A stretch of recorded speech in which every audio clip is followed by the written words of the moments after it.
When South Korea's most powerful business leader arrived at the prosecutor's office on Thursday, he could hardly have expected the ordeal that was waiting. 22 hours of intensive questioning. Now prosecutors say they want to detain Jae-y Lee for much longer.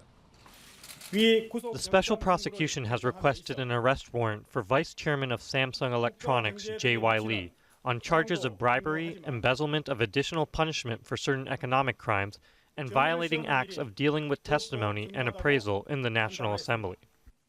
Prosecutors say Samsung gave or promised a total of $36 million to entities linked to Choi Soon-sil, the longtime friend of President Park Geun-hye, in return for government support for a vital merger of two affiliates. Lee admitted the payments but denied seeking anything in return when he testified before the National Assembly in December. Because the merger was seen as cementing his personal control, embezzlement is one of the charges the prosecutors are seeking. In deciding the request, the Special Investigation Team judged that although it is important to consider the impact on the economy, it is even more important to establish upright justice. The Special Prosecutor's investigation is one of 3 simultaneous proceedings on this scandal. The others are the criminal trial of Choi Soon-sil, and here at the Constitutional Court, judges are sitting to decide whether the impeachment of Park Geun-hye was valid or not. And for the first time, Choi Soon-sil herself was here to give testimony.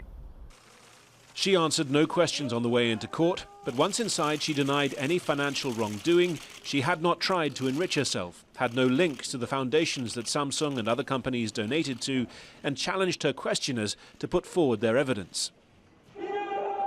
This scandal has already brought millions onto the streets, chanting against Choi, against President Park, but also against the giant companies, the so-called chaebols, which the protesters call accomplices.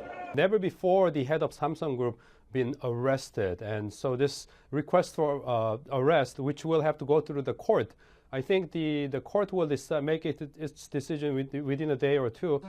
The final decision on Lee's arrest is due to come on Wednesday at Seoul's Central District Court. South Korea is gearing up for another memorable moment in this months-long scandal. Harry Fawcett, Al Jazeera, Seoul.